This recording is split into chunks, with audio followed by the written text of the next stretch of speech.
Şəfa xanım, açığı Putinin Ukraynanın keçirdiyi əməliyyatı heç kəs terror əməliyyatı hesab etmir. Ona görə ki, bu hərbi infrastrukturdur, hərbi təyyarələr idi, hansılar ki, Ukraynanı bombardıman edirdi və bunlar legitim, demək olar ki, zərbə üçün bir imkan idi və bunu da Ukrayna elədi.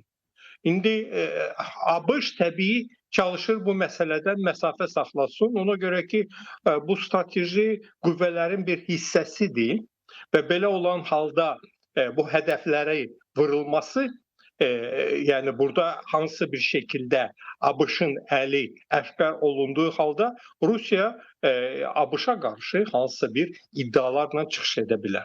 Ancaq o ki qaldı Ukrayna tamamilə yəni müharibə qanunlarına cavab verən əməliyyat keçirib və bu əməliyyat təkcə o təyyarələrin vurulması ilə yox, eyni zamanda o Krım körpüsünün də nişana alınması da tamamilə qanuna, yəni hərbi qanunlara zidd deyil. Ona ki, bu körpü vasitəsilə demək olar ki, hərbi daşınmalar həyata keçirilir, hansılar ki, Ukraynaya qarşı müharibə var.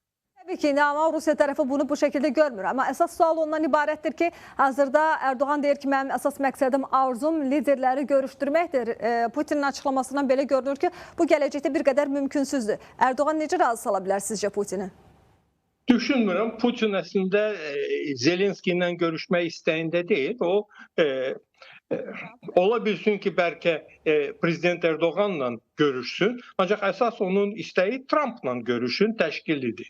İndi Trumpla görüş baş tutduğu halda sonra indi hansı bir şəkildə o görüşə Zelenskini də gətirib çıxara bilsələr, bəlkə də Putin o görüşdən yayılmasın. Ancaq o əslində məqsəd onun qarşısında oturub qabağa Trumpla dünyanı bölsün.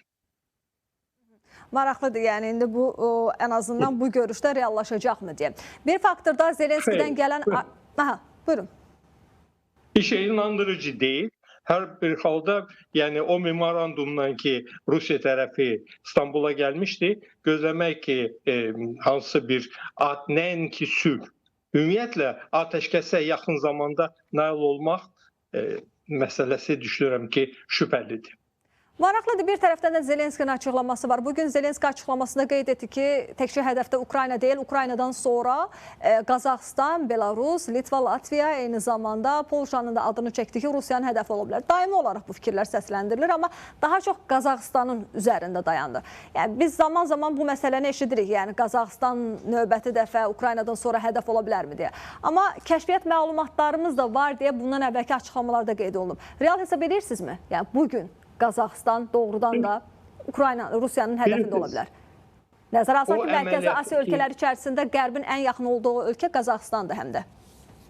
Söhbət təkcə Qərbin yaxın olmağı yox, Qazaxıstanda elə vilayətlər var ki, orada Rus əhalisi kifayət qədər böyük faiz təşkil edir və Rusiyada ümumiyyətlə dəfələr deyirlər ki, bu iş Qazaxıstan deyil, bu Cənub Uraldır, ya bilmirəm, Cənub Sibirdir. Bu cür iddialarla da çıxış edirlər.